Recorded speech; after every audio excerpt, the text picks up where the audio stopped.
कैकेयी कोप भवन में राम के राजतिलक का शुभ समाचार अयोध्या के घर घर में पहुंच गया। पूरी नगरी में प्रसन्नता की लहर फैल गई। घर घर में मंगल मनाया जाने लगा। स्त्रियां मधुर स्वर में रात भर मंगलगान करती रहीं। सूर्योदय होने पर नगरवासी अपने अपने घरों को ध्वजा, पताका, वंदनवार आदि से सजाने लगे। हाट बाजारों को भांति भांति के सुगंधित एवं रंग बिरंगे पुष्पों से सजाया गया। गवैये, नर्तक आदि अपने आश्चर्यजनक करतब दिखाकर नगर वासियों का मनोरंजन करने लगे।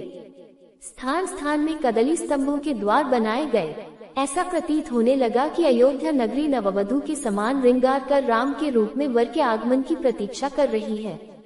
किंतु राम के राजतिलक का समाचार सुनकर एवं नगर की इस अद्भुत श्रृंगार को देखकर रानी कैकेयी की प्रिय दासी मंथरा के हृदय को असहनीय आघात लगा। वह सोचने लगी कि यदि कौशल्या का पुत्र राजा बन जाएगा तो कौशल्या को राजमाता का पद प्राप्त हो जाएगा और कौशल्या की स्थिति अन्य रानियों की स्थिति से श्रेष्ठ हो जाएगी। ऐसी स्थिति में उसकी दासियां भी स्वयं को मुझसे श्रेष्ठ समझने लगेंगी। वर्तमान में कैकेयी राजा की सर्वाधिक प्रिय रानी है और इसी कारण से महारानी कैकेयी का ही राजमहल पर शासन चलता है। कैकेयी की दासी होने का श्रेय प्राप्त होने के कारण राजप्रासाद की अन्य दासियां मेरा सम्मान करती हैं। यदि कौशल्या राजमाता बन जाएगी तो मेरा ये स्थान मुझसे छिन जाएगा। मैं ये सब कुछ सहन नहीं कर सकती, अतः इस विषय में अवश्य ही मुझे कुछ करना चाहिए। ऐसा विचार करके मंथरा ने अपने प्रासाद में लेटी हुई कैकेयी के पास जाकर कहा, महारानी, आप सो रही हैं। ये समय क्या सोने का है? क्या आपको पता है कि कल राम का युवराज के रूप में अभिषेक होने वाला है?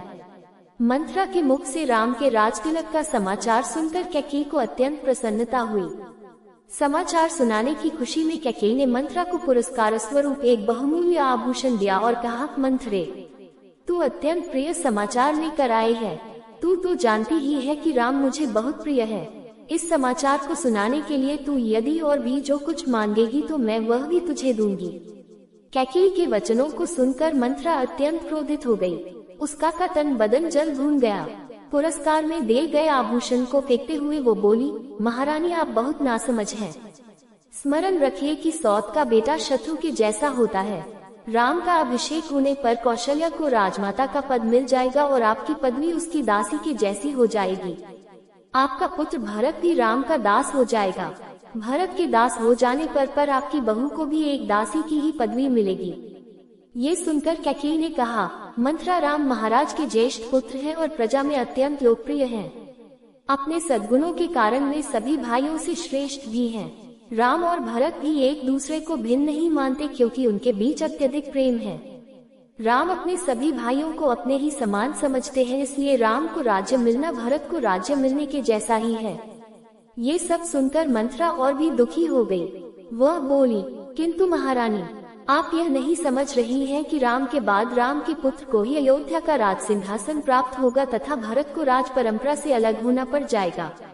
ये भी हो सकता है कि राज्य मिल जाने पर राम भरत को राज्य से निर्वासित कर दे या यमलोक ही भेज दे। अपने पुत्र के अनिष्ट की आशंका की बात सुनकर कैकेयी का हृदय विचलित हो उठा। उसने मंथरा से पूछा, ऐसी स्थिति में मुझे क्या करना चाहिए? मंथरा ने उत्तर दिया, आपको स्मरण होगा कि एक बार देवासुर संग्राम के समय महाराज दशरथ आपको साथ लेकर युद्ध में इंद्र की सहायता करने के लिए गए थे। उस युद्ध में असुरों के अस्त्र शस्त्रों से महाराज दशरथ का शरीर जर्जर हो गया था और वे मूर्छित हो गए थे। उस समय सारथी बनकर आपने उनकी रक्षा की थी।